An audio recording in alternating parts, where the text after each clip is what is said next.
You're listening to the Bible Uncut and Unfiltered. We believe the Bible doesn't need to be watered down or cleaned up to be understood. Our goal is to provide a healing place to discuss the questions you can't ask and the context you won't learn in church. I'm your host, Colin Connor. Now, on to the episode. Now that Moses has left Egypt and started a life for himself in the land of Midian, it's time for us to take a trip with him to Mount Sinai. But that brings up a whole host of questions that many people don't think to ask on their first time reading through the passage. Like, where actually is Mount Sinai? It's not quite as obvious as you might think. And what's going on with the whole passage about God's name? And what does Moses' interaction with God and his questioning of God tell us about how we can approach God? All this and a whole lot more in Exodus chapter 3. Let's get started off reading the first few verses here, because even though this is not a really long chapter, there's some complex topics that are going to take a little bit of time to get through here today. So let's start off in verse 1. Now Moses kept the flock of Jethro his father-in-law, the priest of Midian, and he led the flock to the backside of the desert, and came to the mountain of God, to Chorev. And the angel of Yahweh appeared to him in a flame of fire out of the midst of a bush. And he looked, and behold, the bush burned with fire, but the bush was not consumed. And Moses said, I will now turn aside and see this great sight, why the bush is not burned. And when Yahweh saw that he turned aside to see, God called out to him in the midst of the bush and said, Moses, Moses. And he said, Here am I. And he said, Draw not hither, put off your shoes from off your feet, for the place whereon you stand is holy ground. We'll stop there for now. We have plenty to talk about in these first 5 verses. Going into verse 1, remember this is coming right off of everything we talked about in chapter 2 last week, and it maps onto the conversation about Moses' father-in-law and how the previous chapter calls him Reuel, but now we have him being called Jethro. So this is an example of where someone might look at this right away and say, oh, look at these contradictions in the Bible. But think about this for a second. You've been here with us on this journey through Exodus. I know we're only in chapter 3 now, but we're 4 episodes in, and especially if you've listened to previous series like we had in Genesis or Ecclesiastes, you know that the authors of the biblical text are extremely skilled writers. And we've pointed that out even in just the last few weeks, where they take extreme effort to craft this story, not just as a historical narrative, but actually as a work of art, where there is poetry and symmetry to every line. They use obscure words that hyperlink the passages to other passages that then help us understand what's going on in the passage we're in. So does it really seem logical that the authors would have missed the fact that they called this guy by a different name not even 10 verses ago? And remember, back when this was written, there were no chapter and verse divisions. So it's not even like, oh, someone wrote chapter 2 and someone else wrote chapter 3 and they didn't compare notes. Like, no. There were no chapter divisions. This was one big whole. And while it is quite possible, and I'd say even likely, that there were different text traditions that all came together to form the Torah, and even the Tanakh as a whole, this kind of gets into the JDP theory that I think I've mentioned tangentially on the podcast a little bit. It's the idea that there are different passages of Scripture, particularly in the Torah, the first 5 books, that came from different traditions. And sometimes we can tell that based on the language they use. Like, for example, whether they use the name Yahweh for God or the title Elohim, which just means God. Or perhaps if they use priestly terminology or language that's mostly found in the book of Deuteronomy. There's these different theories of text transmission, how it all comes together. So I don't want to deny that. That's likely the case. But even so, those separate text strands were brought together by editors, likely in the time around the Babylonian exile or slightly after. So if they put this amount of work into crafting this text to be a literary masterpiece and not just throwing together a bunch of stories they knew, I don't think it's fair to say that they somehow missed that they used a different name for this guy, like 8 verses earlier in the text. And we went into more detail last week on different theories of what could be going on with his name. I do kind of lean into the one I mentioned where his name was probably Reuel and Jethro perhaps was more of a title. That still has some difficulty with the couple of other names that are mentioned for him in other passages, but you can go back last week and refer to that discussion for more on that. I see a little bit of a hyperlink in this verse back to Genesis 46:34, because here Moses is said to have become a shepherd, which, Think about that. You go from being a prince in the palace to now being a lowly shepherd.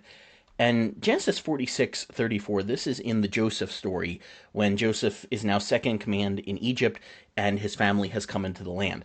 And he tells them to tell Pharaoh, quote, "Your servant's trade has been about cattle from our youth even until now." Now, that wasn't true, and we're going to get into why in just a second here. Joseph continues, "Both we and also our fathers. Say this so that you may dwell in the land of Goshen, because every shepherd is an abomination to the Egyptians." End quote. It's a weird verse, and scholars really don't entirely know what to do with that because we don't have any record of ancient Egyptians from around that time having some sort of a social restriction on who they could or could not eat with or be around. Several hundred years after this story, we start to see some of those come up, but that still doesn't quite seem to fit. So we don't know entirely why that was thrown in there. It could have just been some sort of a stereotype about the Egyptians that existed at the time of this writing. It could have maybe even been a little bit of projection, since it was actually the Israelites who were often seen as being too restrictive of who they would or wouldn't eat around or do things with in the ancient world. Or it could very well have been a part of Egyptian culture that we just haven't discovered through other means yet.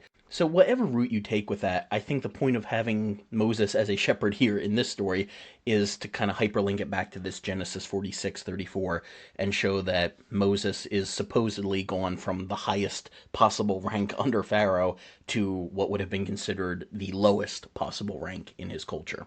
When the text reads that he is in the backside of the desert, a literal translation of that would be behind the wilderness.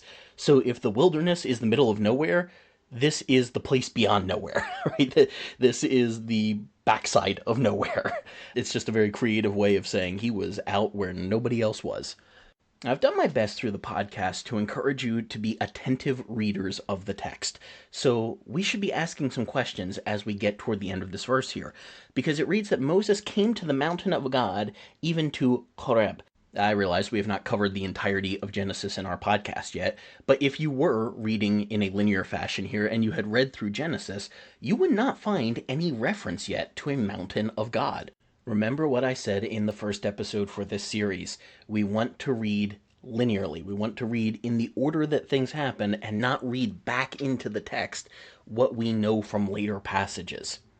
Israel hasn't left Egypt yet. There's no 10 Commandments yet. So none of what we're familiar with when we think of Mount Sinai or maybe even the term Mountain of God, none of that has happened yet. And there has been no reference to there being a Mountain of God. So what exactly is going on here? Well, I think we may have laid a little bit of groundwork for this, actually all the way back in our Genesis 1 through 6 series. Because in the ancient Near Eastern world, many cultures believed that mountains were a place where heaven and earth could meet, a place where humans could interact with gods. And it kind of makes sense when you think like an ancient person. We believe there are gods out there. We don't see them around here with us every day. We live down here on the earth, so that must mean they don't live down here on the earth. We can't access the skies, the heavens above us, so they must be up there. However, there are certain parts of our Earth that get really close up to the sky, where it seems like you can touch the sky, and that's mountains. So mountains act as this place where humans go up and the gods come down. And there on the top of the mountain, humans interact with gods. And once you realize that, you start seeing it appear as a pattern throughout the biblical story. In this passage, Moses meets God on a mountain. Later on, he's going to bring Israel to this same mountain. Think about Elijah talking with God on the mountain. Or later in Israel's story, when they choose a capital city where they're going to put the temple, they choose a mountain. Jerusalem is located on a mountain. Or think into the New Testament terms of Jesus on the Mount of Transfiguration or the Sermon on the Mount. In fact, I think we can actually go all the way back into Genesis 1. I think I brought this up when we were talking through Genesis 1, but there's little clues in the text there that suggest the authors want you to think of Eden as being on a mountain. Now, the text never says that. It never says, there was a mountain in Eden and God put a garden there. However, if you look in chapter 2, and you see the description that is given of this garden that God places in Eden. It says, this is in verse 10, "A river went out of Eden to water the garden, and from there it parted and became four heads." Okay, think with me for a second about how rivers work. Water always flows downhill, right? So if you have the river starting in Eden and then going out and parting once it has left there, that implies that Eden is in a higher elevation, and the garden in particular. And then once we start bringing in this imagery that is inherent in the text of the first man and woman as being priests before God, representatives before God, and you have God coming down and they're going to meet him, or, in the case of Genesis 3, actually avoiding him, but still, God comes down and they are supposed to be there with him. That all makes it sound like ancient Near Eastern mountain cosmology. So for an ancient person to hear this text and just out of nowhere hear mention of the mountain of God, or technically we could even say the mountain of the gods, because it's the word Elohim there, which is plural. I think we mentioned this a time or two on the podcast. The God of Israel, Yahweh, is often referred to in terms of this plural word for God, Elohim. We don't know exactly why this plural term is used for a single God. There are theories of how the word came to be used in that way. And of course, once Christianity came around, many Christian writers and commentators and thinkers looked back on these texts and suggested it was reference to the Trinity. I am not convinced of that, particularly since the majority of Jews throughout history have not believed in a God that had multiple parts to him, and certainly not a Trinity. For this terminology to have been used for so long, and yet Jewish writers did not speak of it that way, indicates to me that they had a different reasoning for it. And for Christians to come along a couple thousand years after this has already been used and say, aha, we know why this is done, I'm not going to say it's automatically wrong, but we do have to consider that these texts meant something well before Christians came along and tried to change the meaning of them. And also, Elohim is just a plural word in the sense that it could be two or more. So to say that this plural word for God automatically means the Trinity, well, that's not true, because it could just be a reference to two gods in this sense, right? So it doesn't automatically prove the case of the Trinity. And in some cases in the Hebrew Bible, it does just refer to gods, plural. And I think you could potentially argue that here, given the ancient Near Eastern cosmology of gods coming down on mountains.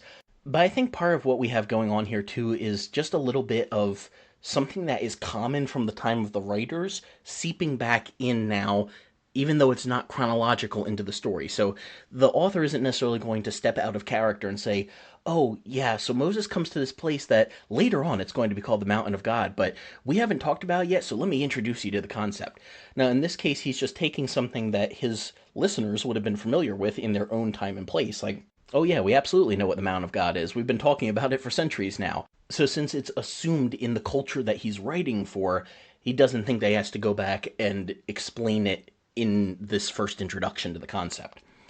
I think it's also worth noting here at the very end of verse 1 that the mountain is not called Sinai. It's called Korev. There's pretty wide consensus that Korev and Sinai are the same location, but it is fascinating to me that the first time the mountain is mentioned, it is not given the name we usually call it by. Like if you said Mount Sinai to the average churchgoer, they might be able to say, oh yeah, that's where Moses got the Ten Commandments. But if you say Mount Korev, or if you want to use the English Horeb, I don't think too many average churchgoers would automatically recognize that name. And it is a term that shows up about 15 other times in the Tanakh, mostly in Deuteronomy, actually, and then there's a couple references in 1 Kings, 2 Chronicles, Psalms, and Malachi. I kind of touched on this a little bit in our intro episode for this series, but there's actually a lot of debate over the location of Mount Sinai. A lot of churchgoers would probably just assume it's the location that shows up on most maps that you see of Bible times. And particularly if you were one of those people like me that had a Bible with maps in the back, Sinai is always in the same location. It's at the very base of the Sinai Peninsula between Egypt and Israel. But believe it or not, that is heavily contested. And I don't have a ton of time to go into that right now because it is an extremely complex debate. And to present it in the degree that it needs to for it to make sense would take way longer than I want to dedicate in this episode. So, what I will suggest for you is that you go check out Michael Heiser's podcast, Naked Bible, and find his episodes on Exodus 3 because he goes into all of that detail, talking about Sinai, Horeb, Midian, and the difficulties that surround trying to find an exact location and identity for Sinai. Some suggest that maybe Horeb was actually a region, and that this verse is saying Moses had to travel to the region of Horeb to get to the mountain of God. That theory kind of makes sense to me, because if you look at this verse again, it doesn't actually say that Moses went to Mount Horeb. It says that he came to the mountain of God, even to Horeb. And as I like to point out, the italics matter, so if you're using a translation that has it, you might notice that the even there is italicized. There is no conjunction there or adverb there. So you're kind of left with two grammatical possibilities. You could say it as saying that he went to the mountain of God to Horeb, like they are the same thing, like it's a positive. Not a positive, but a positive is in apposition to the mountain of God, saying this is the same thing. The mountain of God, which is Horeb, if you will. Or it could be an assumed preposition to the mountain of God in Horeb, or by Horeb, or in the region of Horeb, or something like that. And even if you look at passages like Exodus 33:6, which in a lot of English translations will say Mount Horeb, the same thing is going on there, where you could potentially read it as by the mount in Horeb. I just realized this whole time I am using the English pronunciation. It should be Korev, would be a more Hebrew pronunciation of that.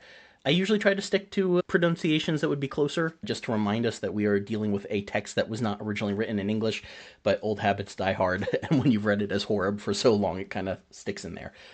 So I just wanted to bring all that out to show you that there's a lot of ambiguity in where exactly this would be located, and there is no clear indication in Scripture of the exact location of where this mountain was. Now, later traditions have certainly established that, but it's not 100% clear from the Bible. And again, I would direct you to Heiser's episodes on this if you really want to get into that detail. But before we move on from any of that, I do want to just give a reminder as well that anyone who tries to say, we have found the exact location of Mount Sinai and where Moses was, or where really most Bible events happened, well, it's not really true. We don't know these things for 100% certainty of where they happened.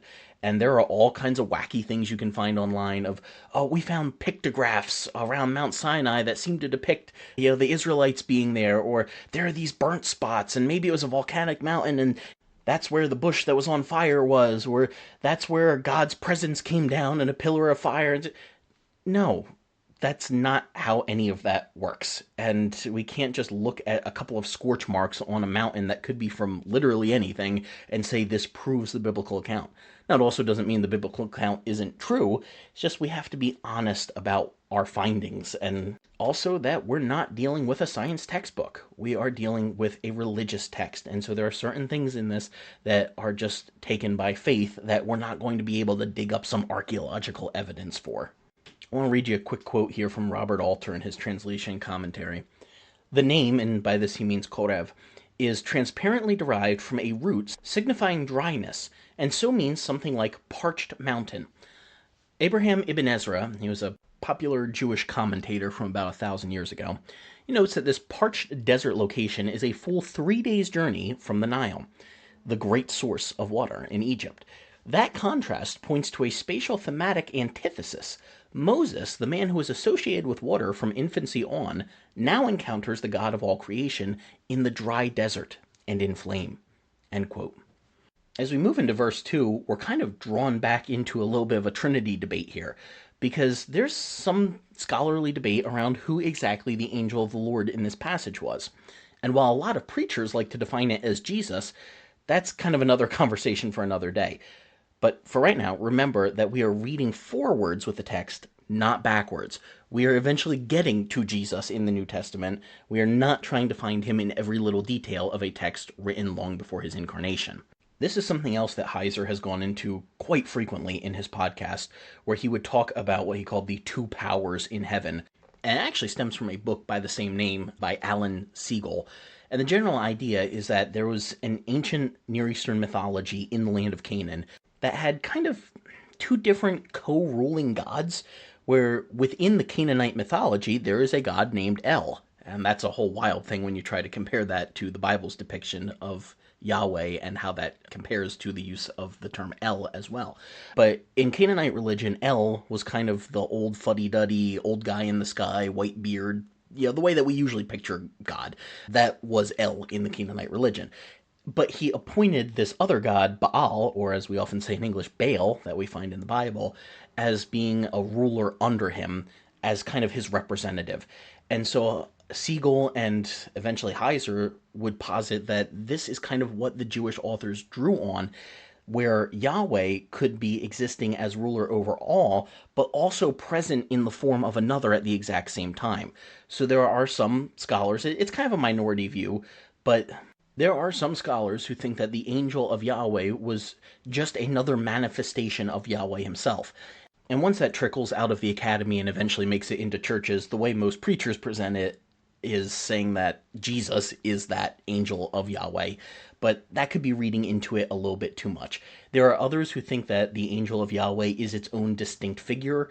We should probably do at least an episode on the angel of Yahweh and what exactly that figure is, because he's really enigmatic throughout the Tanakh, and any of the passages where this angel of Yahweh figure appears, it's really hard to tell how much you are supposed to distinguish him from Yahweh himself. Like, the angel might say something, we're going to see this in just a minute here, where the angel appears in the flame of fire, according to verse 2, but then verse 4 says, when Yahweh saw that he turned to see. So there was no indication that Yahweh was there in the bush. It was the angel of Yahweh, the messenger of Yahweh, but now Yahweh is the one being spoken of. And that happens throughout the Tanakh, where it'll say the angel of the Lord said this, and then he starts speaking directly as if he himself is Yahweh. So it's a really weird character. And he's actually only appeared a couple other times in the stories so far. The first time is Genesis 16, when Hagar ran away from Abraham and Sarah.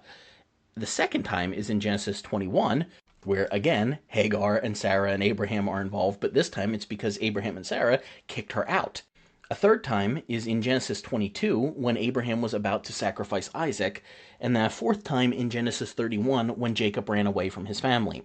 So in other words, this angel of Yahweh figure, at least up until this point at the start of Exodus, has a tendency of entering the story when people are running away from where they need to be, and he just completely rocks their world. So we should be expecting something along those lines to be happening here, and of course, that's exactly what we find. Verse 2 mentions him appearing in this flame of fire in the midst of a bush, and that kind of leads me to think of the flaming sword that was at the garden, although that was technically with cherubim guarding rather than an angel. Even though it's easy for us to kind of lump them all together as, oh, they're just supernatural beings, angels, cherubim, and seraphim all kind of had different roles in the biblical text, and that's another matter for another day. I probably should have mentioned this earlier too, but some of you might not realize that the word for angel, malakim, just means messenger. So in most cases, it's going to be referring to some sort of a supernatural entity, but it doesn't have to. This could also be a human messenger who is bringing a message from one place to another. Now, obviously, that's not going to be the case here, since we're dealing with a burning bush that doesn't actually burn. But the word does have that double connotation. What kind of bush he appears in isn't 100% clear. We don't fully know the meaning of the word. It appears to be some sort of thorn bush, but regardless of what it actually was, the exact nature of the bush is less important than the word for the bush itself. You see, the word in Hebrew is Sinai. Can you hear a little bit of similarity between Sinai and what we call the mountain, Sinai? Yeah, absolutely. The mountain was named after this bush. Well, at least within the biblical story, it is. It seems like there were several of these Sinai bushes, whatever they may have been, in the area, and because of that, people started to call it the Mountain of Sinai, or, the mountain of these thorn bushes, and the name just kind of carried over, as we now call it, Mount Sinai. And this word appears only here in Exodus 3, 2 through 4, and then once in Deuteronomy 33:16, which is itself referencing this passage. So the exact same letters for Sinai are in this word for the bush, for this tree. And the tree itself is actually never mentioned again outside this passage. But from henceforth, the mountain will mostly be called by the name of the tree, with only a few references to Chorev instead of Sinai. And Robert Alter again jumps in to point out the peculiarity of this encounter that Moses has here. He writes, the epiphanies to the patriarchs, and by that he means Abraham, Isaac, and Jacob, did not involve supernatural events. That's true. When God appears to them, it doesn't have some sort of a sign like this. But Moses is destined to lead Israel out of slavery through great signs and wonders. If one recalls the later image in Jeremiah of God's word as fire in the bones of the prophet, one might see in the divine fire that does not consume the bush a reassuring portent for Moses of the daunting prophetic role to which he is called. For the bush invested with divinity is not destroyed. Rashi makes a similar inference here. In much of the Exodus story, one senses strong symbolic implications in the concrete images, but the symbolism is never explicit. End quote. Now, many Jewish commentators have also pointed out that just like Moses' life foreshadows what is going to happen to Israel in the rest of the book, so this whole account here could potentially be seen as indicative of the nation of Israel as a whole later on. Because just like this bush was not burnt despite the fire all around it, so throughout the biblical story, the Jewish people were not consumed despite their trials. And it's not just in Jewish tradition that this concept of a burning bush has come to grow beyond the story itself. Now, I came from a very non-liturgical, I'd even say anti-liturgical tradition in independent fundamental Baptist circles. But if you come from a little bit more of a high church setting where maybe you're used to having some iconography or stained glass windows in church, with different depictions of biblical stories or what have you, you may have noticed the burning bush appearing in imagery that is not from Exodus. There is a Christian tradition of portraying Mary and the baby Jesus near a burning bush, because Mary herself had the holy presence of God within her, yet it did not consume or destroy her. That's really cool imagery. In verse 3, Moses sees this burning bush and says to himself, I will now turn aside and see this great sight, why the bush is not burnt. I remember one of the first times I had this taught to me as a child. The children's pastor said that Moses was, like all men, a pyromaniac. He saw fire and had to walk toward it to see what's going on. I kind of have to admit that's true. I would probably do the same thing. If I can spiritualize for a second on this particular verse, I want to add in a quote from the preacher Michael Todd. There's a lot I would disagree with Todd on, but I think he has a useful insight here where he said, even when you're not where you want to be or plan to be in life, don't ever lose your curiosity. That's so true. There is so much that you can get out of a bad situation, which is certainly where Moses was, if you just have a little bit of curiosity to ask questions and try to learn more. Moving into verse 4, I'm going to admit that this makes me a little bit uncomfortable, the way that the verse is worded. Because it reads, when Yahweh saw that Moses had turned aside, God called to him from the midst of the bush. And that kind of implies to me that if Moses had not turned aside, God would not have acted. I guess I'm really kind of getting out of my teaching role and moving into a little bit of meddling preaching here. But how many times do we feel stuck in a rut in life, like nothing is ever going to change? And how many times do we miss opportunities because we don't pause and take the time to pay attention to what's around us? Kind of just going with that quote from Todd about staying curious no matter where you are. I mean, this is really getting into conjecture. I definitely can't prove this from Scripture, but I kind of wonder if God had tried to get Moses' attention before this.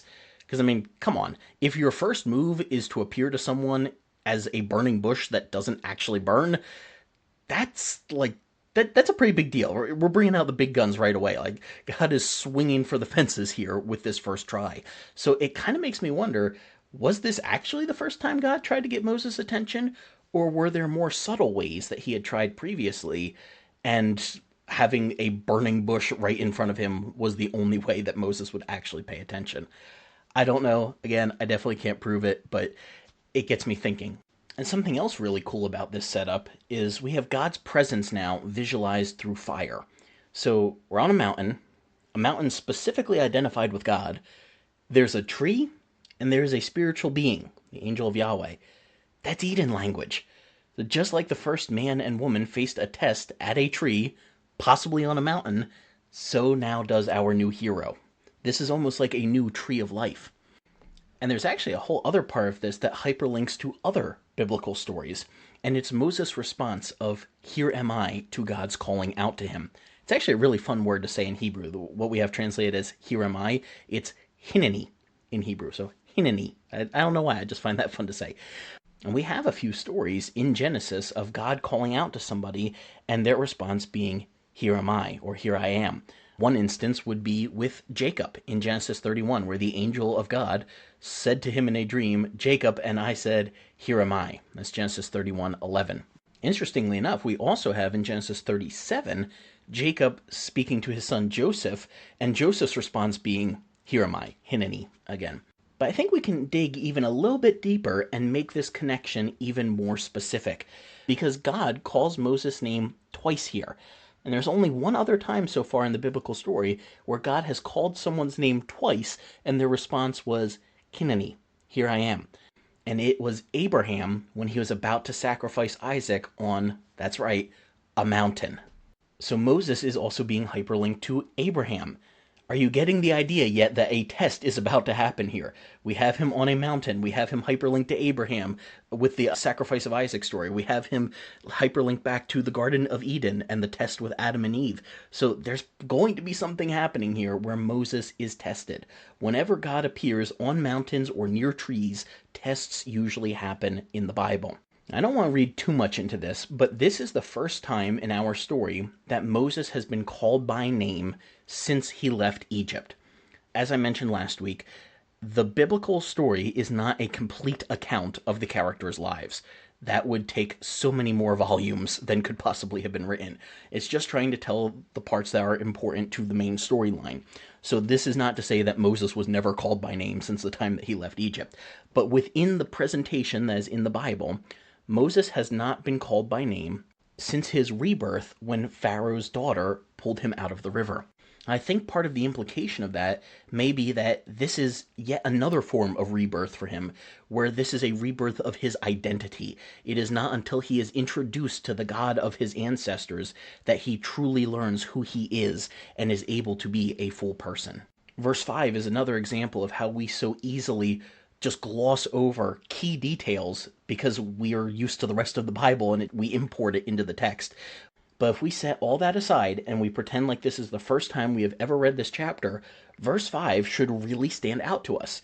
Because God's response to Moses is, don't come any closer. Take off your shoes from off your feet, for the place that you're standing on is holy ground. None of that has been established yet. This is priestly language and is completely anachronistic. None of this idea of not walking on holy ground with shoes and all that, it's not in the biblical text yet. That all comes later after Israel is at Sinai. But the author is using it anachronistically to wink at us because we have a priest here in this story. Moses was a Levite, remember? Now, they weren't established as the priestly tribe yet, but they will be. And he is approaching this holy place. But what exactly is going on with the shoes? What is actually the big deal of not wearing shoes in a holy place? Well, think about this with me for a second. It's a lot more practical than you might realize. And it's not just, oh, God doesn't like shoes. No, Moses was a shepherd. What do you think ended up on the bottom of his shoes all day? Yeah, stuff that was not clean. A lot of dirt and a lot of sheep poop. That is not fitting for God's presence within the ancient Near Eastern mindset. We don't quite have the same concepts of holiness dress standards that people had in the ancient world, but I guess the best analogy in the modern day is it would kind of be like working on a farm all day, or maybe in a mechanic shop all day, and then immediately, without changing or doing anything different to clean yourself up, just walking through the White House. It would not be seen as appropriate in most circumstances. And this is just another example of how the ancient Near Eastern cosmology is very apparent in the Bible. They had this concept of holiness where God's presence was infectious, almost like radiation. It was extremely powerful, and it could potentially kill you. Radiation is not morally good or bad. It's not purposefully trying to kill you if you're exposed to it. But our frail human form just cannot exist in the same area as a large quantity of radiation and still live. And that's why we have created buffer suits where humans can exist in a place of heavy radiation for a short period of time to do whatever they have to do around it. So it's kind of the same concept with God's holiness, where if you imagine holiness like radiation, all of these weird at least weird to us, restrictions on what you can or can't do in God's presence in the Bible start to make a lot more sense. Because it was this idea that only the most perfect presentation of a person could appear before God. And there are so many things that, for whatever reason, could make a human vulnerable to the power of God. Not because God is trying to kill them, but just because a human being cannot exist in the presence of a supernatural being and still live. So all of these precautions are taken not because God wants to kill you if you don't do things exactly his way, but rather because God knows you cannot exist in his presence unless these specific things are followed, unless these specific steps are followed. I think it's really important for us to understand that aspect of ancient Near Eastern culture and how it influenced this idea of priestly holiness in the Bible. Because if we just look at a passage like this, we might get the idea that God doesn't want us to approach him unless we are perfectly clean. And that doesn't make sense, because if the whole idea is you're supposed to have a relationship with God, and let's say there's something unclean in your life that you want to get right with him, you can't do that unless you approach him. And you can't do that unless you're able to approach him in your current state, which is quote unquote unclean. So I don't think that we should look at a passage like this and see it as prescriptive of how we are supposed to approach God, of saying like you have to make sure that you have no sin in your life. Or honestly, I'm kind of surprised more churches haven't taken this out of context and said that you're not supposed to wear shoes in church. But I don't think any of that is the point, especially in a New Testament context where we see Jesus as breaking the veil that separated God and humanity. So this is not a prescriptive passage saying that you should be afraid of God and you should feel like you have to get your life just right before you approach him. It is descriptive of how Moses at this particular time in history had to approach God. Oh, one other thing I meant to bring up before we start moving into the next verses. Back in verse 4, there's a switch in the way that God was referenced, because the start of the verse says, when Yahweh saw that he turned aside to see, and then it says God, and that's the word Elohim called to him. So we've got this weird thing going on where God is being referred to in two separate ways in the exact same sentence. So make of that what you will. I just wanted to draw quick attention to that before we move on.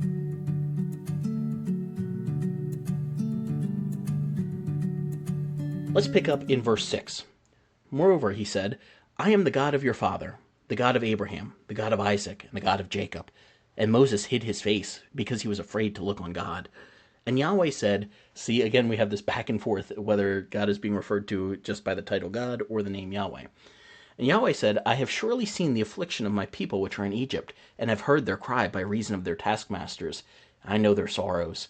I am come down to deliver them out of the hand of the Egyptians, to bring them up out of that land, into a good land, and a large, unto a land flowing with milk and honey, unto the place of the Canaanites, and the Hittites, and the Amorites, and the Perizzites, and the Hivites, and the Jebusites. Now, therefore, behold, the cry of the children of Israel has come up to me, and I have seen the oppression wherewith the Egyptians have oppressed them. Come now, therefore, I will send you to Pharaoh, that you may bring forth my people, the children of Israel, out of Egypt. All right, let's stop there. This is a huge moment where God introduces himself to the hero of our story. At least from within the perspective of the Jewish people, God had not been at work for the last few hundred years. He had basically been silent to them for like 400-ish years. So this tells us so much about God when he has stepped out of all that and said, okay, now I am going to do something about this. And it's so easy for us, especially as Christians, to try to quantify God, to explain him, to make sense of him, to put him in terms of systematic theologies and lists of attributes. But if you really want to know someone, you don't write out lists about them. You don't make bullet points of their character traits. No, you ask them about their story. You get to know them personally. If you have two Johns in the same room, you need to know their stories to know which John you're talking to. And we Christians like to think we're all worshiping the same God because we call him God and we all read the Bible and we all go to the same church building each week. But then we create a God out of our own imagination of what he is like, perhaps informed by our culture or our experiences, and we just have this amalgamation of ideas of what God is and what he's like that may or may not be biblical. And more often than not, it's really just our own experiences with our physical fathers that impacts the way that we view God. And particularly those who have had a father that seemed impossible to please, or maybe a mother who had very high standards, or parents that seemed distant, or maybe the cool uncle who bails you out when you need a favor. Like, we have these concepts of what people are like within our own family, and we import those onto God without ever realizing it. But if you actually want to know the God of the Bible, you have to listen to his story on his terms, not yours. So let's see how God presents himself. Now, if you're trying to make a good first impression for someone, you're going to put your best foot forward, right? You're going to put the best version of yourself forward. So how does God introduce himself to this person that he wants to represent him and bring his people out of the land of Egypt? Well, he starts off by saying, I am the God of your father. And it's really easy to miss the significance of what he just said there, because almost every time that God says, I am the God of your fathers in the biblical story, he uses the plural word for fathers, meaning just ancestors in general. But here, it's singular. He didn't say, I am the God of your fathers. He says, I am the God of your father. Moses' dad, Amram, the character who just completely dropped off the scene and is not really even mentioned again in the story after this. Why would Yahweh identify himself with that character? Well, I think he's speaking directly to where Moses had the biggest need. He's never had a father in his life. By the time he was weaned by his mother, he's in somebody else's house, not around his own father. And like we talked about in chapter 1, we don't know who the Pharaoh is, so we don't know who the Pharaoh's daughter is. We don't know if she would have been married or not. So we don't know what kind of father figures Moses would have had in the palace. And now that he's in the backside of the middle of nowhere in the desert, he has this enigmatic father-in-law that's really hard to pin down who exactly he is. So I think this use of the singular word for father speaks very directly into the biggest need of Moses' life at this point. And Alter points out how different Moses' reaction to God's presence is compared to the patriarchs of Genesis. He writes, the gesture, and this is Moses hiding his face, reflects the reiterated belief of biblical figures that man cannot look on God's face and live. What should be noted is how God's manifestation has shifted from Genesis. God spoke to Abraham face to face in implicitly human form. Here he speaks from fire. And even that Moses is afraid to look on. End quote. So I think what we have here is this idea of feeling further away from God the further away we get from Eden in the biblical story. And so then when Jesus appears on the scene in the New Testament and we have a restoration of Eden, we have God's presence with us again, and we don't see the disciples hiding their faces from God's presence in Jesus. But until then, we do see characters responding more in fear when God shows up further along the story. I find God's statement in verse 7 interesting, mostly because of what is not preceding this verse. Yahweh said, I have surely seen the affliction of my people which are in Egypt, and have heard their cry by reason of their taskmasters, for I knew their sorrows. I think we mentioned this last week in chapter 2, but that term for the Israelites crying out to God doesn't necessarily have to mean crying out for help. Like, it could just mean crying. We don't have to read this as they're praying directly for God to deliver them. I'm sure some did, but I think it's also worth noting that you don't actually have to tell God your problems. At no point here did Moses say, oh, you're the God of my fathers. Hey, can you get us out of this predicament we're in? So often I've seen Christians use prayer as if it's informing God of their problems, as if somehow God didn't know them already. But prayer is not about telling God your problems. Prayer is just telling God that you are now aware of your problems and are ready to seek his solution. See, you don't have to go into prayer with God and just give a list of all the things that you need. He already knows it. Jesus said that, right? Your Father in heaven already knows what you have need of. So what is prayer then? Well, it's just discussing them with him. God's already seen your issues. He already knows what they are. He doesn't need you to inform him. He just needs you to work on the same frequency that he is working on to say, all right, I'm ready to seek your solution. Indeed, this whole idea of God's response to the cries of people who have been mistreated by others, it goes all the way back to chapter 4 of Genesis with Cain and Abel, when Cain kills Abel and the blood of Abel cries out to God from the ground, and then God acts. This becomes a frequent theme throughout the rest of Scripture. So if I can kind of step into meddling a bit here again, Be careful how you treat other people. The Bible never claims that God only hears the cries of the Christian oppressed or the righteous oppressed. He pays attention when anyone is mistreated, and he has a habit of acting on it. Alter focuses in on the verbs used here. I have seen, I have heard, for I know its pain. He says the three verbs in this sequence pick up three of the four highlighted verbs at the end of the previous chapter. If you remember from the end of last week's episode, we mentioned how there are these four verbs, and the last one actually doesn't have an object. Well, Alter points out, as Rashi notes, the objectless nu of chapter 2, verse 25, is given its object here, pain. So let me go back, as I know it's been a week since we talked about this. Exodus 2:25 ends the chapter. God looked upon the children of Israel, and God had, the King James says respect, but really it's just this idea of God knew, and a lot of versions will try to say what he knew. Like the King James says he had respect unto them, but it's actually a cliffhanger in the text. We don't know. What did God know? He looked on the children of Israel, and he knew. Okay, knew what? Well, this verse gives us the answer. It says, I heard their cry by reason of their taskmasters, for I knew, same word, their sorrows. Or as Rashi translated it, their pain. Verse 8 is his restatement of the promise to Abraham to give his descendants a large land. And in fact, the word for large there is spelled with the same letters as Rahab's name, who is going to be someone who helps the children of Israel enter into that land when we get to the book of Joshua. Now, chances are you've heard this language used in the verse before, where God speaks of a land flowing with milk and honey. It's just kind of seeped into our English vocabulary to describe a place of plenty, a place of promise. But this is actually the first time in the biblical text that the land of Canaan is called a land flowing with milk and honey.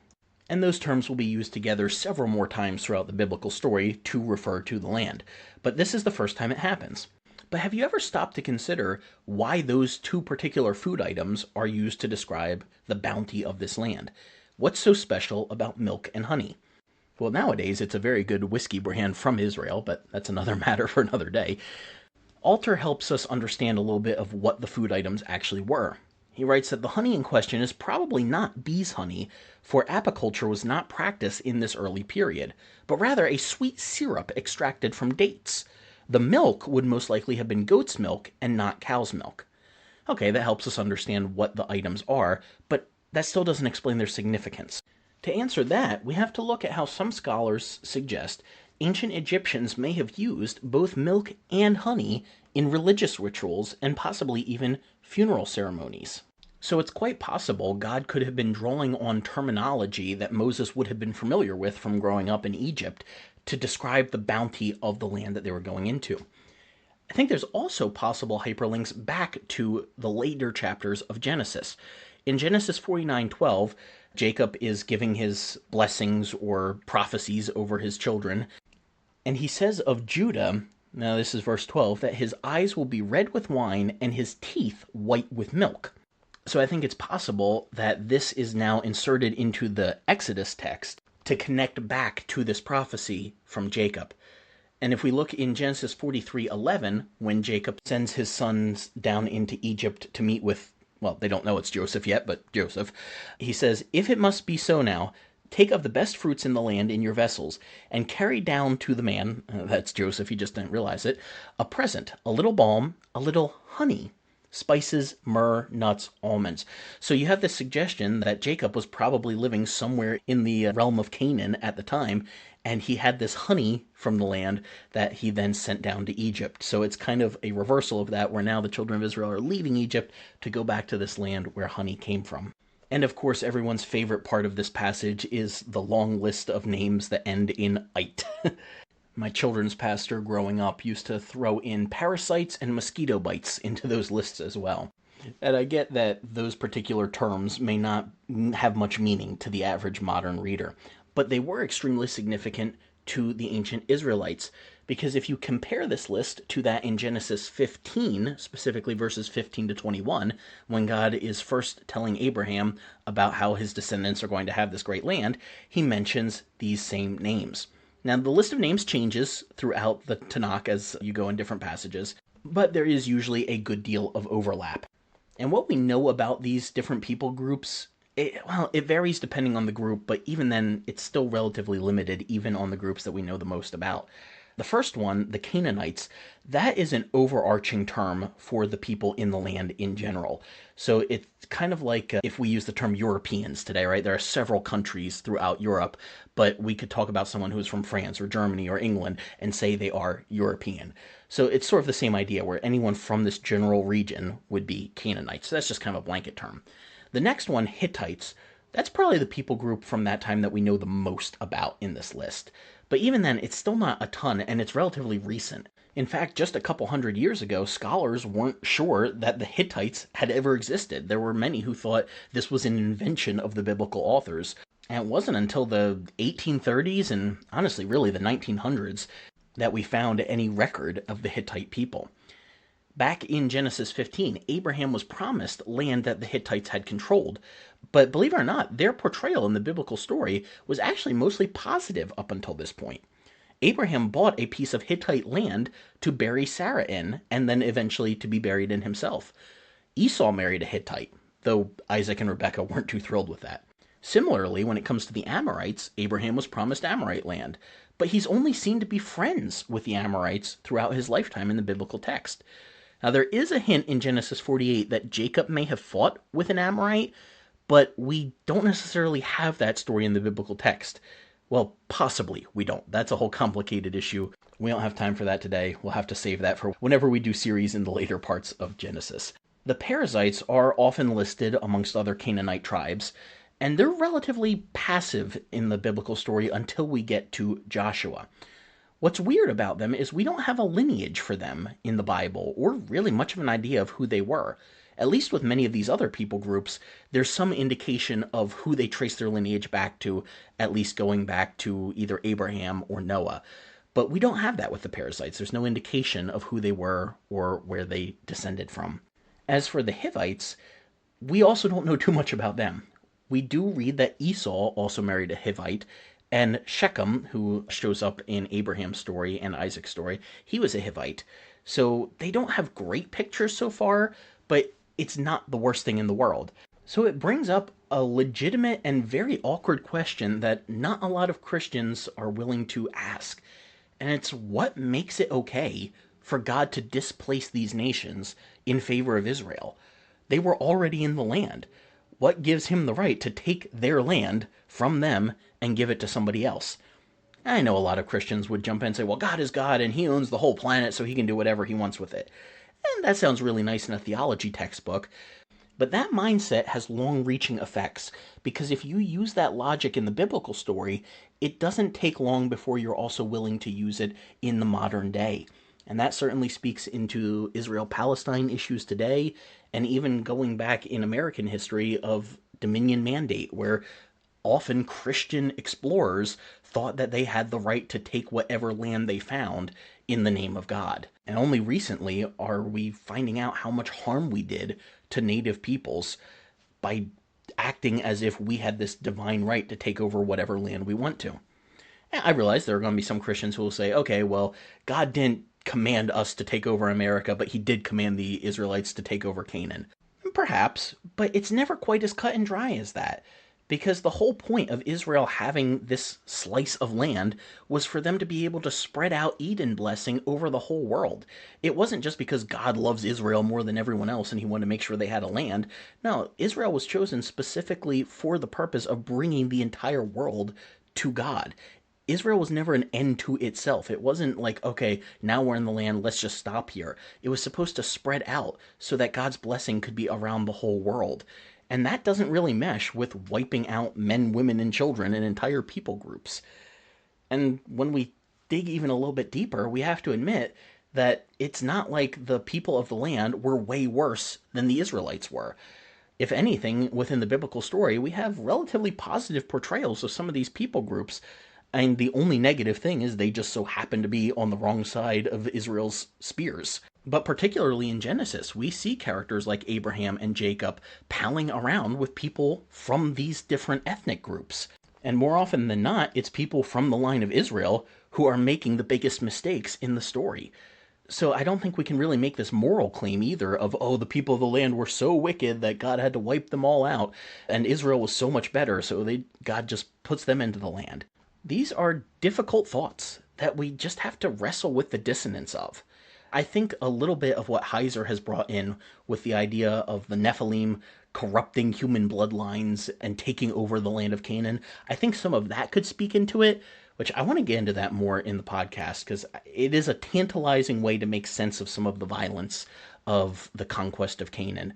But regardless of which way you try to explain it, we have to realize that no system of explaining this violence is perfect. And any road that you take with it is going to leave you with some uncomfortable pictures of God and what he wants. And I think we just have to realize that's the Bible. It's not always packaged up with a nice, neat bow. Sometimes we just have to sit in the dissonance and admit that there are passages that make us uncomfortable or that we don't like.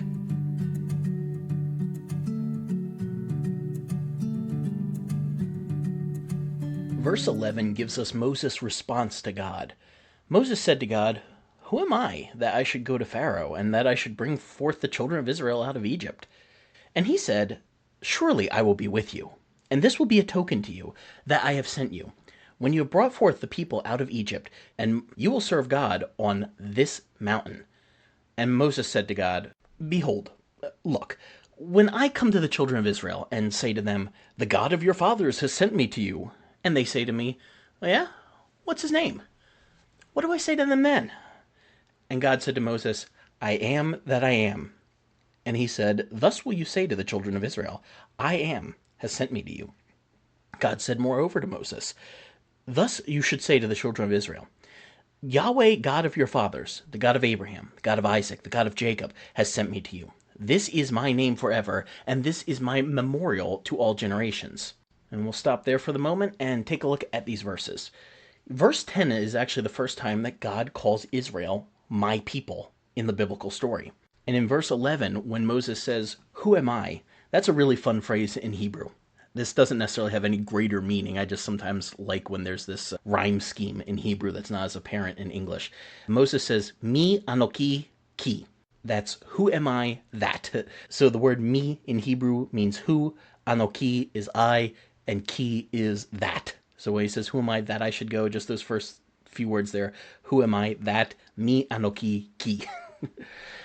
And I don't know about you, but I know for me, whenever I heard this story preached, Moses was always put in a bad light here. That he's doubting God, that he's fighting God, that he's speaking out against God. I would love to hear. Shoot us an email, drop a comment in our socials or on YouTube. Let me know, how did you hear this passage presented? Was Moses always depicted in a negative light here, or did any of you ever hear it any other way? I would suggest that we set aside this idea that Moses is showing a lack of faith here. Remember, we're trying to read this like it's our first time ever coming to the text. At no point here have the biblical authors directly stated that his fears are invalid.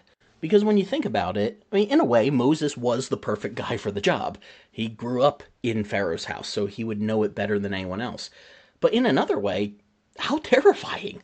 Like his objection here makes sense. Who am I that I should go? He hasn't been in the land for 40 years. The last time he was there, he had to leave overnight as a wanted murderer. He probably left a family behind there. He doesn't know any of the Israelites. So all of this would be extremely overwhelming for him. I understand his fears. And especially when you put it in the context of this supernatural being that you have never experienced before in your life claims to be the God of your ancestors, even though he hasn't, at least from within their perspective, done anything for them in the last 400 years. I mean, how would you respond? Remember, he was a human. Don't try to make this out to be something more spiritual than it is. Just consider yourself in this situation. I think sometimes we're being a little too hard on Moses. His responses make sense. But God's rebuttals to Moses' objections are quite fascinating because God doesn't seem to answer his questions. Moses asks a legitimate question here. Why me? What is special enough about me that I should go to Pharaoh and that I should bring out the children of Israel from Egypt? And notice God's answer. "Surely I will be with you, and here's a token that I'm going to be with you." He doesn't ever give him a reason. He doesn't say, well, you're actually an Israelite, so that makes you good for the job. Or, hey, in a couple of years here, we're going to establish your clan as the priests, so, that makes sense. Or, hey, you grew up in Pharaoh's house, so you're perfect for the job. Like, no, God doesn't give him any of these rationales. He just says, I'm going to be with you. There is something frustratingly beautiful about that, because we all struggle with identity and feeling like we are good enough. Even the most skilled people often deal with imposter syndrome, where they feel like they are not cut out for the role that they have, where they feel like they are pretending and that people are going to realize they're not actually as skilled at XYZ thing than they think they are. So the fact that God doesn't take Moses' objections to heart and says, oh, yeah, you're right, that is an issue, but rather just says, that's all right. I got this. Trust me. You go do your part, I'll do mine. I think that's an encouraging message for all of us, that whenever we feel like there is something we are not good enough for or skilled enough for or have the qualifications for, well, a lot of times we actually do have more capability than we give ourselves credit for. And when God tells Moses that he will give him a token, that's covenant language. It's the same word used in Genesis 9:12 to 13, verse 17, Genesis 17:11. Same word used in those passages that is used of establishing a covenant. It's also the sign word. It's the same word that means a sign from Genesis 1:14, and the word used of the mark put on Cain in Genesis 4:15. So all of this comes together to hyperlink in and to say that God is reestablishing his covenant with Abraham, Isaac, and Jacob with this new representative, Moses. There's a really interesting rabbit hole here that unfortunately I'm just kind of going to have to acknowledge its existence and then step around it and move on. But the word that is used of saying you will serve God on this mountain, that word serve, it is the exact same word from chapter 1, verse 13, when Pharaoh made the Israelites serve with rigor. So don't read this with some sort of generic spiritual meaning to it, like, oh, when you serve in church, by serving in the children's ministry or something like that. No, this is the exact same word for slavery used of the children of Israel in Egypt. So the concept behind this is that while, yes, God is freeing Israel from their slavery in Egypt, he's actually just bringing them into a whole new servitude under him, a whole new slavery under a different master. That doesn't tend to sit well with modern Western audiences for good reasons. We are very, at least most of us hopefully, are very anti-slavery in the modern West. But that's just not the way the ancient Near East worked. And like we talked about back in our chapter 1 episode, this is a different form of slavery than what we think of in the modern sense. But in this ancient world, a lot of people were slaves. It was even possible and quite common for people to experience slavery for limited time periods. Like, basically, they didn't have enough money to pay off a debt or something, so they would work for their creditor for 7 years, 10 years, 20 years, whatever, until they had paid off the debt. So a large percentage of people in the ancient world would have identified themselves as slaves at some point. Like I said, this is a way bigger rabbit hole than we have time to dig into, but it shows up throughout the whole narrative of the Bible, even to the New Testament, and particularly in the writings of Paul, where he frequently speaks of being what a lot of English translations say is a servant of God, but really it's the Greek word doulos, which means slave. He is a slave of God, in his opinion. That would have just made sense in an ancient context where the majority of people were slaves to one person or another. So as uncomfortable as it makes us, that is the terminology that the biblical authors chose to use because it is what they were familiar with. Okay, unfortunately we have to move on from that because we are about to get into a major controversy that you probably don't even realize is there in verse 14. And it's when God presents his identity to Moses. Moses has asked, "What is your name?" What's your name? What? What is your name? Who are you? When people ask me, what is the name of this God I claim to represent, what should I say? And God's response is, at least how it's often rendered in English, I am that I am. That's got to be one of the more popular verses in the Bible. This is something where a lot of Christians point back and say, see, God's name is I am. It's Yahweh. I remember growing up in church and hearing preachers say, God's name isn't I was from the past or I will be in the future, but just I am, because God is in eternity and always exists in the present. He is I am. And then, of course, they would like to connect it to Jesus' I am statements in the Gospel of John. The problem is that's not actually a great interpretation of what's going on in this verse. And believe it or not, the word Yahweh doesn't appear in this verse. This is something so many Christians get wrong, and I have gotten wrong for quite a bit of my life as well. Now, it is true that God is often given the name Yahweh in Scripture, and it has even shown up here in this passage. But in this particular verse, verse 14, where God's response to Moses is, I am that I am, it is not the form Yahweh. It is literally Ehyeh Asher Ehyeh. So all those times you hear a preacher say, this is Yahweh, this is where he says, I am for the first time. No, it's not. Because Yahweh is actually third person masculine singular. I know I'm getting a little nerdy with grammar here, but he is would be a generic translation of it. But this is I am that I am. So I am in Hebrew is not Yahweh, but Ehyeh. So his presentation to Moses here is not of the name Yahweh, but rather Ehyeh Asher Ehyeh. And quite amusingly, for those who tried to draw meaning out of the tense of it being I am rather than I was or I will be, a literal translation of Ehyeh Asher Ehyeh is actually I will be whoever I will be. Now, of course, as with all things when it comes to the Bible that you've come to expect, there is debate on the best way to translate this. But a lot of scholars tend to think that a future tense is most likely the best way to translate Ehyeh here. I will be. And that Asher, that's the word which, that, whoever, whatever. It's a very versatile word. So does this all mean that God's name is actually Ehyeh Asher Ehyeh instead of Yahweh? No. As has already happened with Moses' previous objection, God is not actually answering Moses' question here.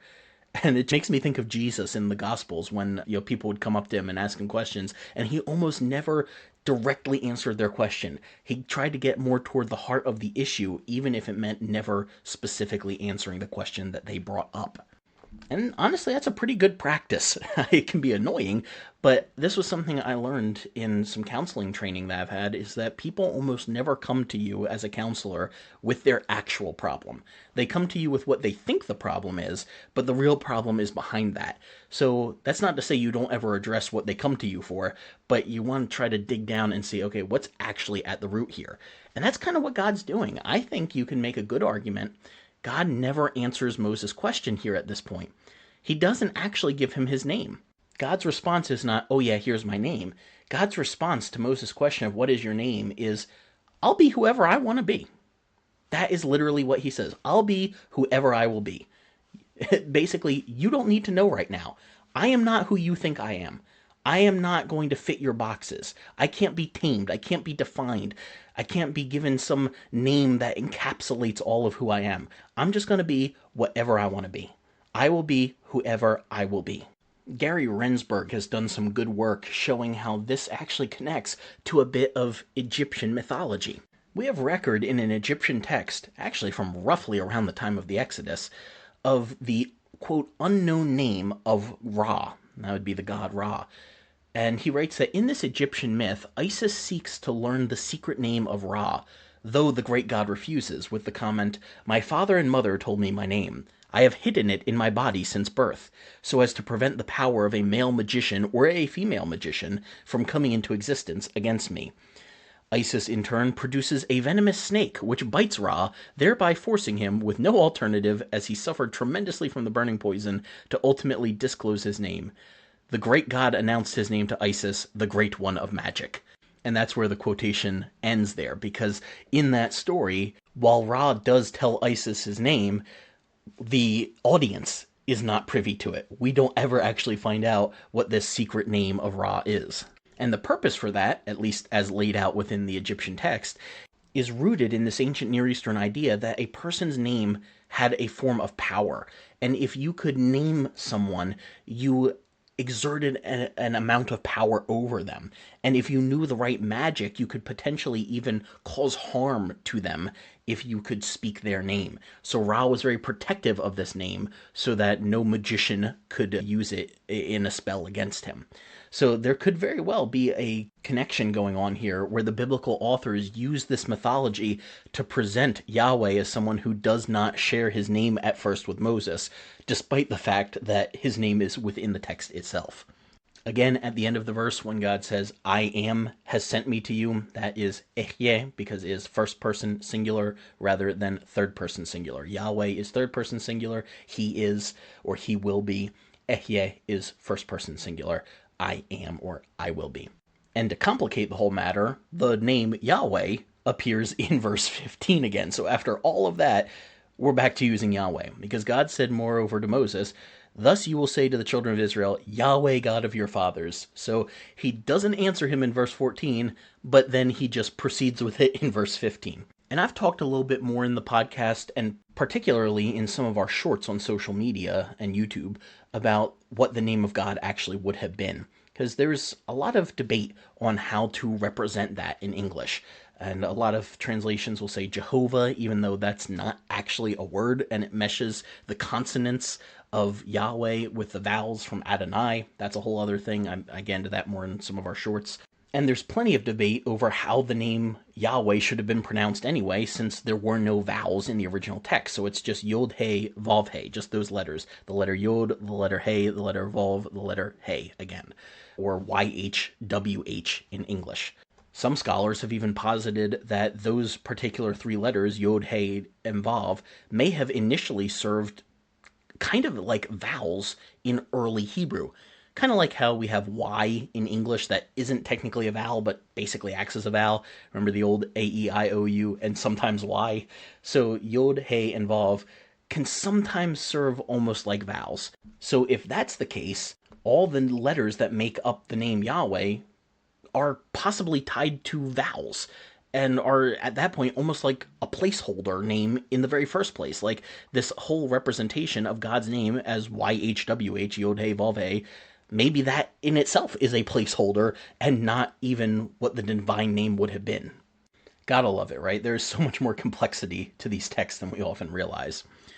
And when God presents himself as now the God of your fathers, we're back to using it in plural, Abraham, Isaac, and Jacob, I just want to pause and recognize the patriarchal nature of these texts, because there's no mention of his being the God of Rachel, or Rebecca, or Leah, or Sarah, or any of the matriarchs in Israel's history.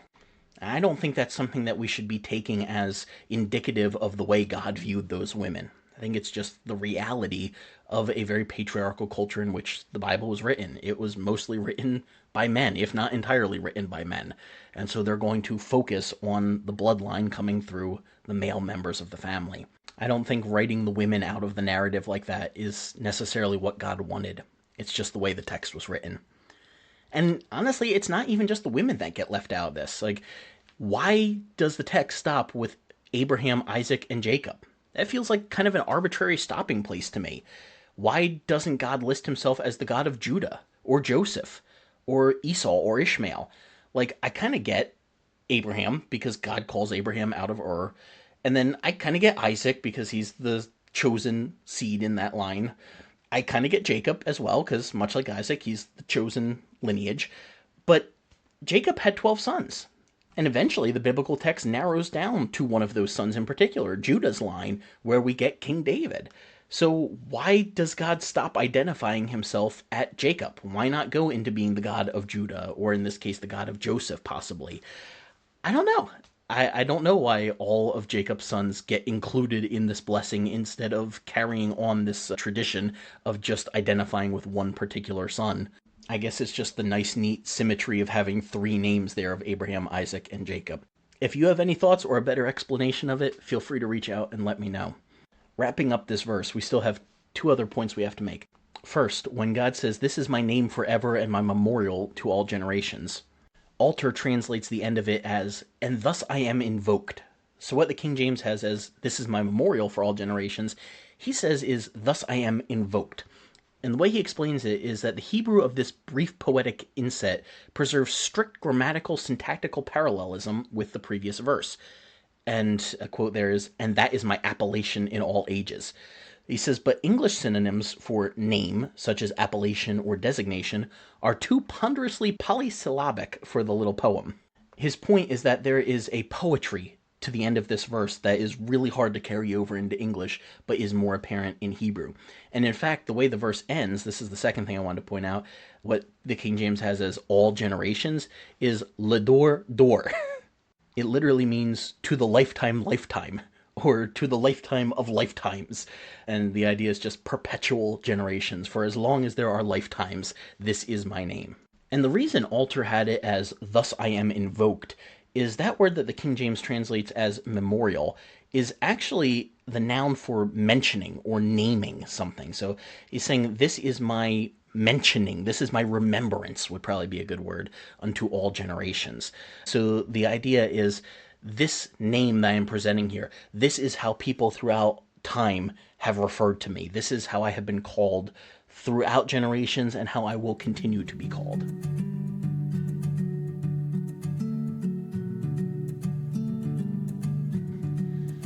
All right, time to wrap up the chapter, starting in verse 16. Go and gather the elders of Israel together, and say to them, Yahweh, God of your fathers, the God of Abraham, of Isaac, and Jacob, appeared to me, saying, I have surely visited you, and have seen that which was done to you in Egypt. And I have said, I will bring you up out of the affliction of Egypt, unto the land of the Canaanites, and the Hittites, and the Amorites, and the Perizzites, and the Hivites, and the Jebusites, unto a land flowing with milk and honey. And they will hearken to your voice. And you will come, you and the elders of Israel, to the king of Egypt. And you will say to him, Yahweh God of the Hebrews has met with us. And now, let us go, we beseech you, 3 days' journey into the wilderness, that we may sacrifice to Yahweh our God. And I am sure that the king of Egypt will not let you go. No, not by a mighty hand. And I will stretch out my hand and smite Egypt with all my wonders which I do in the midst thereof. After that he'll let you go. And I'll give this people favor in the sight of the Egyptians. And it will come to pass that when you go, you will not go out empty. But every woman will borrow from her neighbor, and from her that sojourns in her house, jewels of silver, jewels of gold, raiment, and you will put them on your sons and your daughters, and you will spoil the Egyptians. Okay, we'll get to speed up a little bit here because, as you probably noticed, there's a good bit of repetition of terminology from what we've had in the previous verses. In verse 16, where God says that he has visited the children of Israel, that term can mean to inspect, but it can also mean to avenge. So I think there might be a little bit of a play on words going on there. In verse 17, there's big connections, again, with this list of names, with the Canaanites, Hittites, Amorites, so forth and so on. That is a big hyperlink back to God's promises to Abraham in Genesis. So God is telling Moses, when you go to the elders of your people and you start to lead them this way, make sure you connect back to Abraham. They're going to need to know we are doing this 2.0 now. Or I guess technically like 4.0. If Abraham was 1.0, Isaac would be 2, Jacob would be 3, now we're on 4. And honestly, you could even take it back before Abraham to Noah, before Noah to Seth, and before Seth to Adam and Eve. So the line just kind of keeps going back and forth of how God is trying to work to bring humanity back to Eden. That is the whole point. We are trying to get humanity back to Eden. I'm going to do it through you now, Moses. And did you catch how in verse 16, God very specifically said, go and gather the elders of Israel together. Now, when Moses returns to Egypt, and we'll see this in a couple of chapters here, he does speak to the elders. But when he goes to Pharaoh, he doesn't take the elders of Israel with him. He informs them of his plan, but he doesn't take them. And it also seems like he kind of takes back the role of spokesperson from Aaron after a short while. Now, we'll get into all that in the next couple of weeks since that comes up in chapter 4 and following. But I kind of wonder if part of the reason Pharaoh didn't listen is maybe because Moses didn't entirely follow God's plan. I mean, God laid out this very specific, here's how it's going to go. Do this and this will happen. Do that and that will happen. And yet he doesn't completely follow God's instructions here. So it leaves open to interpretation. Maybe Pharaoh would have responded more quickly had Moses done exactly as God said. We don't know for sure, but it's worth considering. Another little oddity here in this text is just like the terms for God have switched between the title God and the name Yahweh, we also have Pharaoh's titles shifting here, because he is being called Pharaoh and the king of Egypt back to back. And honestly, I don't really have a good reason for why. I just happen to notice that actually, for the first time in all my time studying this, I never really noticed how much it goes back and forth until I was just back in this text a couple weeks ago planning for this episode. So if you have any ideas on why the name, or really the title of Pharaoh and King of Egypt gets switched back and forth here, I am all ears because I don't have a great answer right now. Let's further examine this message that God gives Moses to present before Pharaoh. Yahweh God of the Hebrews has met with us. And now let us go, we pray you, we beseech you, we ask you, 3 days' journey into the wilderness, that we could sacrifice to Yahweh our God. Alter points out that the word translated met here, the God of our Hebrews has met with us, suggests a chance encounter rather than the more definite word that they could have chosen to translate appeared. So this could potentially imply that they want to intimate to Pharaoh that they didn't seek this meeting with the divinity. In other words, I think what Alter's trying to get at here is by using this word for a chance meeting, an accidental meeting, it's not saying, oh, Pharaoh, we're so sick of being here in Egypt, we want to get out of here and serve our God. No, rather it would be suggesting, we were just sitting here and our God showed up to us, so we kind of got to do something about that, don't you think? And Moses is supposed to request a 3 days journey into the wilderness. Now, when you see that word wilderness show up in the Bible, you may or may not, depending on which translation you're using, but particularly in something like the King James, I don't know what image that conjures up in your mind. I'd imagine it's a little bit different for everyone, but when I think of wilderness, I kind of think of the movie Up, the Pixar movie, with the wilderness explorers. The wilderness must be explored, that sort of thing. And I just imagine where they were in that, where it's kind of like some generic jungle. But that's not necessarily the picture in the Bible because, well, there aren't really jungles in Israel or in Egypt for that matter. So when you see that word wilderness show up, it's really just a reference to uninhabited, uncultivated land. So it doesn't have to be desert. It doesn't mean jungle. It's just talking about any large area that doesn't have people permanently living on it. It hasn't been cultivated. It hasn't been inhabited. Now, the whole 3 days aspect of this really raises what I think is a very important question that I don't remember ever really hearing asked in church. And it's, is this deceptive? Is God telling Moses to deceive Pharaoh here? Because we have this whole idea that God is going to lead Israel out of Egypt, and yet the request that he's supposed to present before Pharaoh, from the very mouth of God, is give us time to go for 3 days' journey in the wilderness.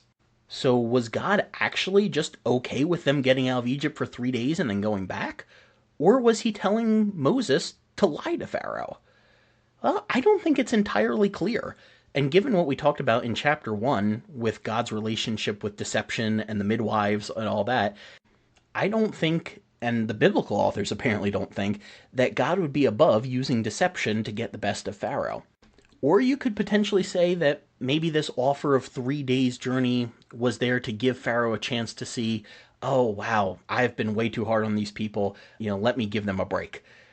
But obviously he doesn't, so maybe it serves a literary purpose to show, man, he won't even give them 3 days rest. Like, of course they need to get out of the land. If there was any reason that you thought they didn't need to get out of Egypt, look at how rough this guy is. He won't even give them a 3-day vacation after how many years of working day in and day out.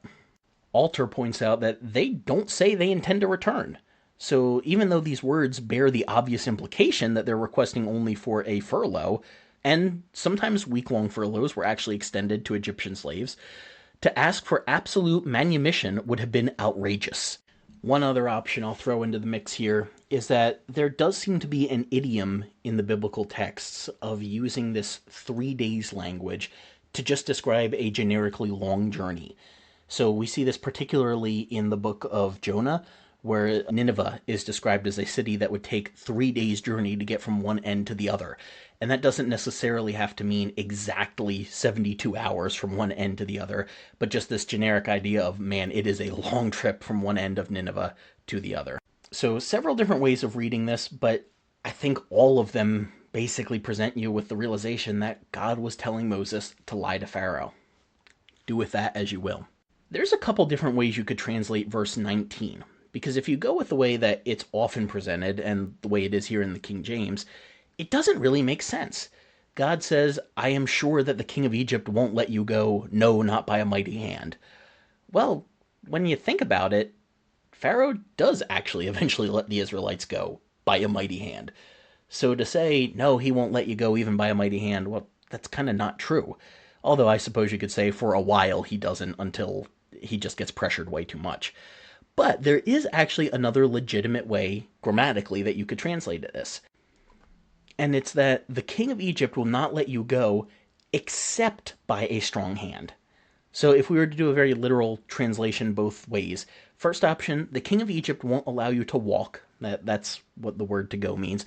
The king of Egypt won't let you walk, not even by a strong hand. Or the king of Egypt won't allow you to walk except by a strong hand.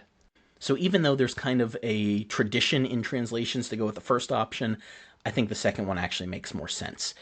And this gets into where in verse 20, Yahweh says, I'm going to stretch out my hand and smite the Egyptians. That is very purposeful terminology, that language of stretching out his hand and smiting, hitting, destroying the Egyptians. Let me pull on some work from Heiser here. He says, in Egyptian mythology about how Egypt came to be, Horus and Seth battled. Those were two gods. This is their religious framework. So there were two lands in Egypt, an upper and a lower Egypt. In the beginning of Egyptian dynastic history, they were separate, and they get unified militarily. Part of the framework for that is this Horus and Seth fight, and then the Pharaoh becomes the incarnate Horus, and he's the great warrior. It's not until the Middle Kingdom, which would be at least 400 years before the Exodus happened, that we begin to see expressions related to the conquering arm of Pharaoh appearing. Of particular interest is the term kepesh, which means arm or power, and it's found in the beginning of the 12th dynasty in Egypt and continues with even greater frequency into the New Kingdom period. Kepesh begins to appear in royal titles and names in the Hyksos period. The Hyksos king Apophis bears the prenomen Neb-Kepesh Re, which is translated as Re is lord or possessor of a strong arm. This is one of the names of the particular pharaoh.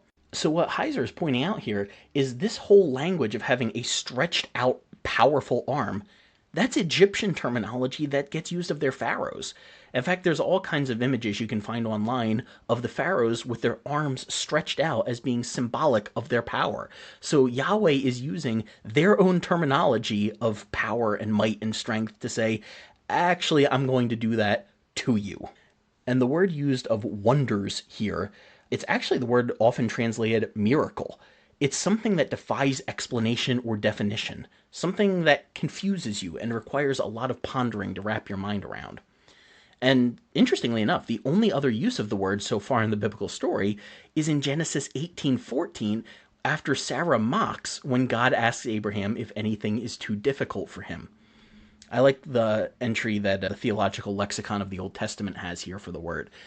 It reads, the primary relationship of this word, and it's pelah in Hebrew, the primary relationship of pelah to God's act of deliverance demonstrates that wonders in the Old Testament do not refer to the breach of an objectively established order, but to exceeding one's specific expectations or what one considers possible in one's situation.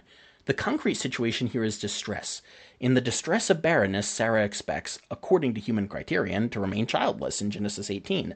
The wonder is that God reveals an unexpected possibility by announcing the birth of a child to her.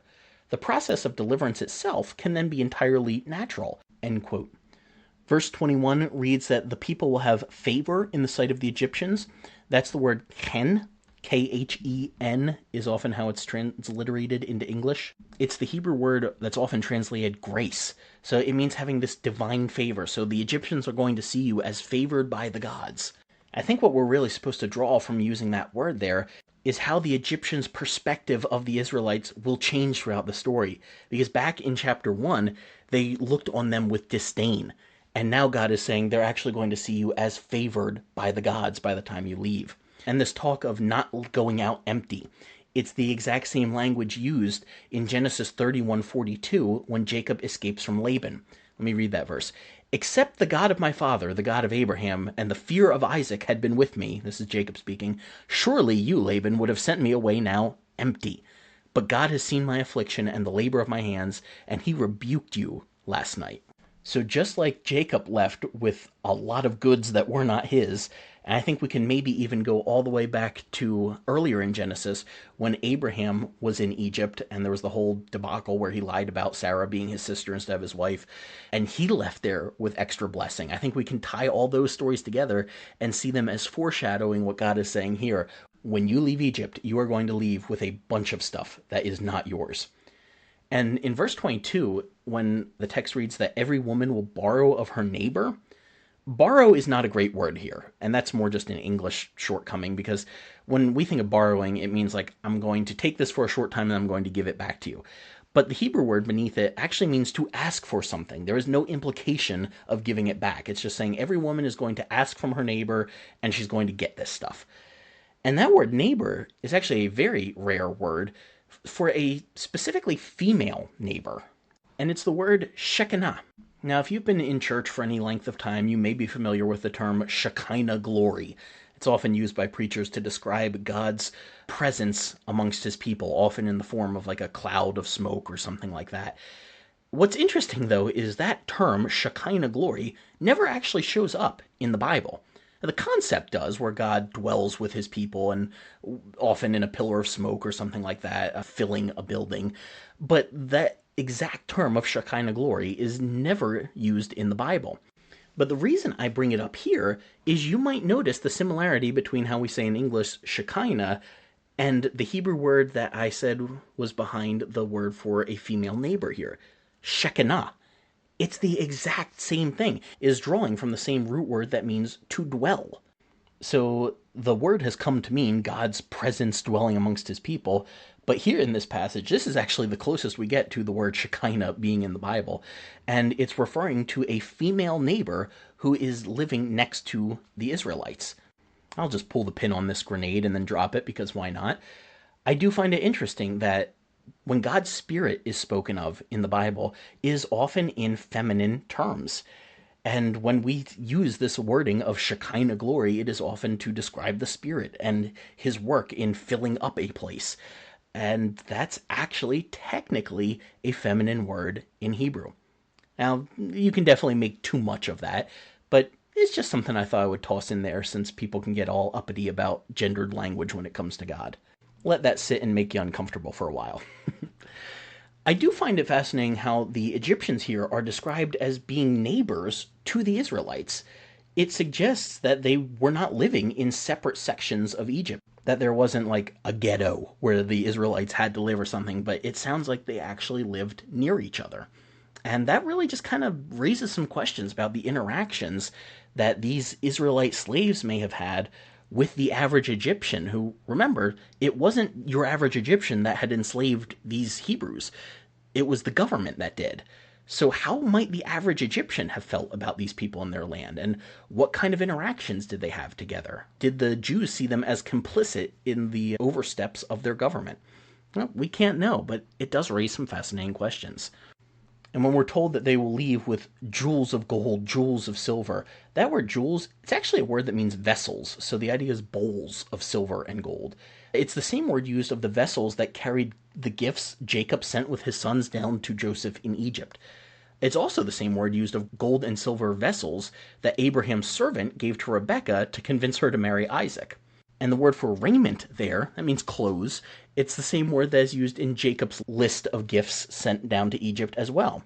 And a synonym of it is used in the Rebekah story. So I think we're definitely meant to hyperlink those two stories to this one. As the verse ends, God says that they will spoil the Egyptians.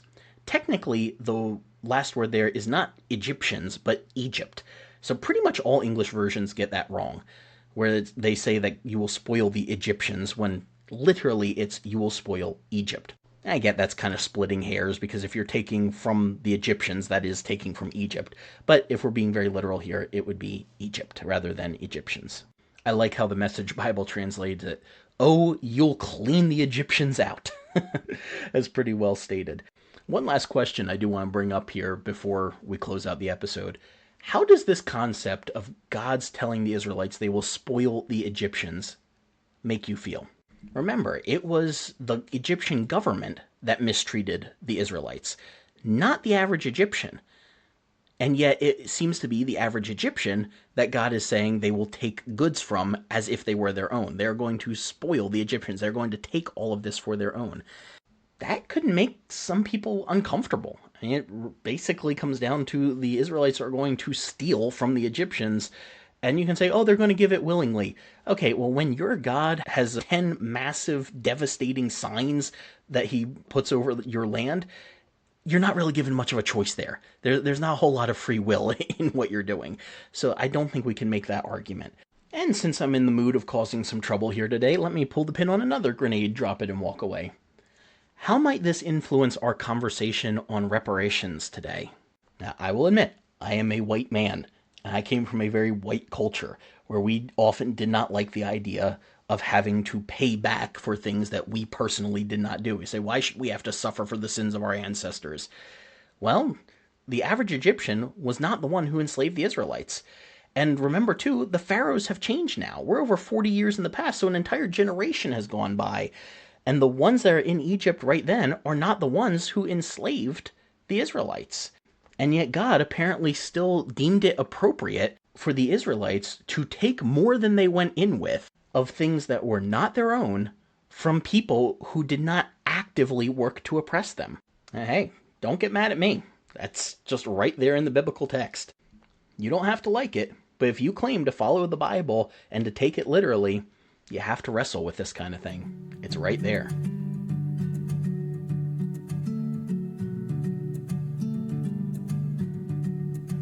All right, that wraps up chapter 3.